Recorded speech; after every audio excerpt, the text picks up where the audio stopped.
야구야구 김영준입니다. 저는 초등학교 때 해태 타이거스를 좋아했습니다. 이유는 딱 하나, 해태의 김씨 선수들이 많았기 때문인데요. 하지만 초등학교 6학년 때 저는 친구들을 따라 MBC 청룡으로 갈아타게 됩니다. 제가 해태를 떠난 그 해는 하필이면 선동열 선수가 262이닝 평균 자책점 0.99를 기록한 해였습니다. 그리고 그때부터 시작된 것 같습니다. 최고의 팀, 최고의 선수에 대한 거부감입니다. 저는 마이클 조던의 전성기 때도 찰스 바클리의 피닉스 선즈와 샤킬 오닐, 앰퍼니 하더웨이의 올랜도 매직을 좋아했는데요. 사실 조던의 반대편 팀을 응원하는 건 상당히 고통스러운 일이었습니다. 잘 아시다시피 조던은 3핏, 3년 연속 파이널 우승을 2번 했는데요. 그리고 6번 모두 파이널 MVP를 차지했습니다. 사람들은 농담 삼아 조던이 3핏을 한 번 더 했다고 하는데요. 바로 3번의 친자 확인 소송을 모두 승리한 겁니다.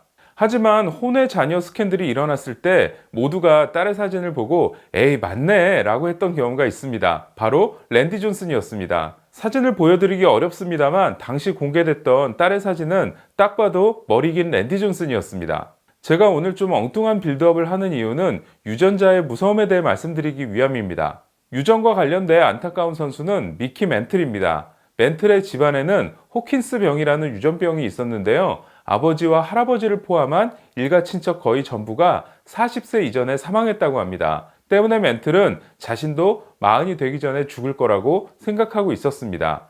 멘틀은 내일이 없는 사람처럼 플레이했고 내일이 없는 사람처럼 파티를 즐겼습니다. 멘틀은 37살에 은퇴하고 63살에 사망하는데요.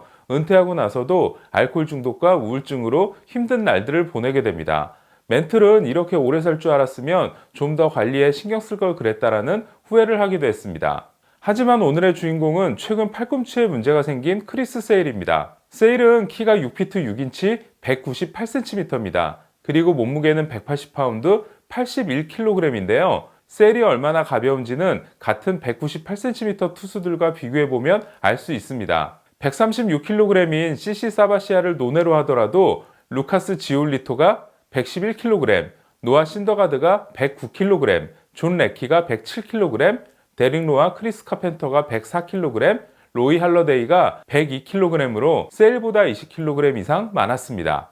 세일의 81kg은 역대 198cm 투수 중 가장 적은 몸무게인데요. 세일을 제외하고 1950년 이후 6피트 6인치 이상의 키로 몸무게가 180파운드 아래였던 투수는 단 3명이었고 그 3명은 모두 불펜 투수였습니다. 다저스의 유망주 더스틴 메이도 198에 81kg인데요. 하지만 어깨가 크게 벌어져서 그런지 세일 같은 가녀림은 느껴지지 않고 있습니다. 세일의 말라깽이 체형은 유전이라고 합니다. 수영을 잘해서 소시적에 물개라는 별명을 가지고 있었던 할아버지는 193cm에 몸무게가 66kg이었고 아버지도 비슷했다고 합니다. 한때 시카고 화이삭스는 세일에게 체중 증가를 요구했는데요. 이에 세일은 엄청난 식사량은 물론이고 하루 아이스크림 2통과 10봉지 이상의 포테이토 칩을 추가로 먹었다고 합니다. 문제는 그러고도 살이 전혀 찌지 않았다는 겁니다. 키가 세일과 같은 198cm인데 세일보다 40kg이 더 무거운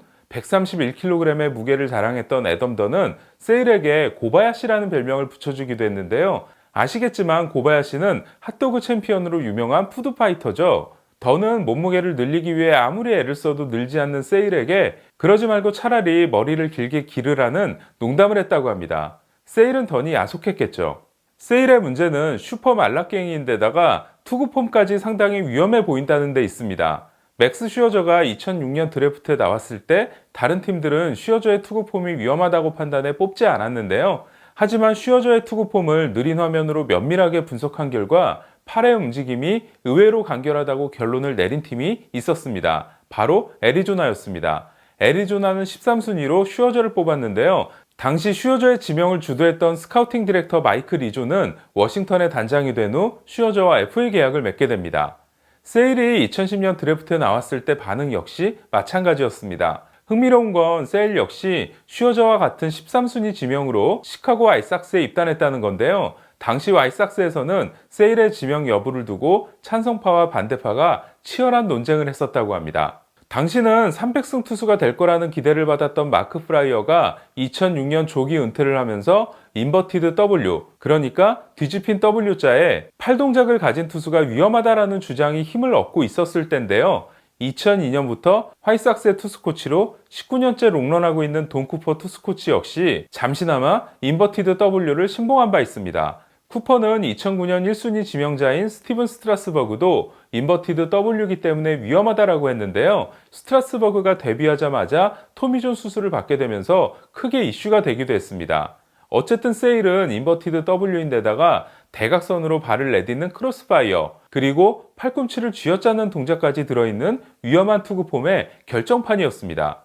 그렇다면 누가 세일에게 그렇게 위험한 투구폼을 만들어줬을까요? 대학교 3학년 때 스스로 만든 투구폼이라고 합니다. 세일은 2010년 불펜 투수로 데뷔하는데요. 아지기엔 감독이 떠난 2012년에 선발 투수로 전환합니다. 이때도 와이삭스 내부에서는 찬반 논란이 있었다고 하는데요. 어쨌든 세일은 2012년부터 2018년까지 7년 연속 올스타와 7년 연속 사이 영상 6위 내에 드는 엄청난 롱런을 하게 됩니다. 세일이 2012년부터 2017년까지 6년 동안 연평균 205이닝을 던지고도 끄떡이 없자 저는 또 다른 금강불개라는 글을 쓰기도 했습니다. 2016 시즌이 끝난 후 세일은 와이삭스를 벗고 레드삭스를 신게 됐는데요. 앤드류 베닌텐디를 트레이드 불가 선수로 정한 보스턴은 마이클 코펫과 요한 몽카다를 내주게 됩니다. 특히 쿠바 선수인 몽카다는 3,500만 달러 계약을 맺으면서 3,500만 달러의 벌금을 추가로 낸 투자 비용이 상당히 많이 들어간 선수였습니다. 하지만 세일은 와이삭스와 맺은 3년 3,750만 달러 계약이 남아있어서 가성비가 대단히 뛰어난 선수였습니다.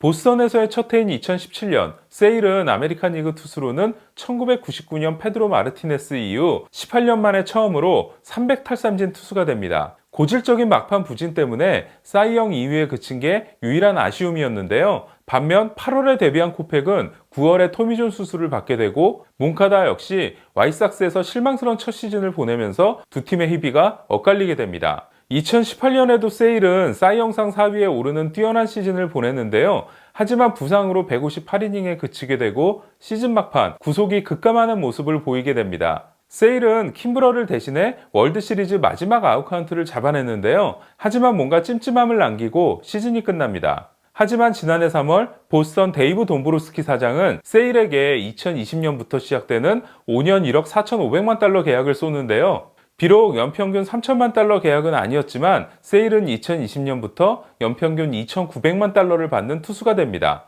그러나 세일은 새 계약이 시작되기도 전인 지난해 147이닝 6승 11패 4.40이라는 데뷔 후 최악의 시즌을 보내게 됩니다.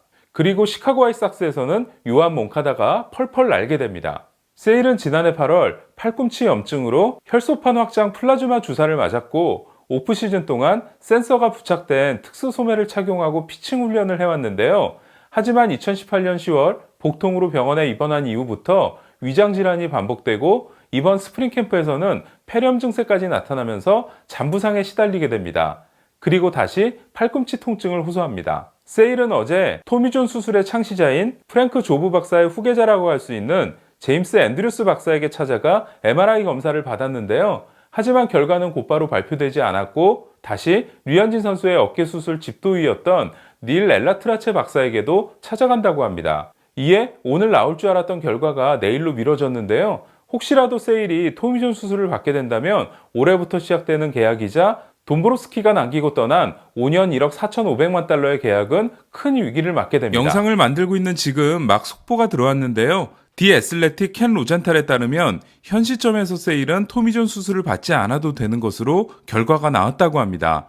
만약 토미존 수술을 받는 거라면 최소 올 시즌, 어쩌면 내년 상반기까지도 위험할 수 있었는데요.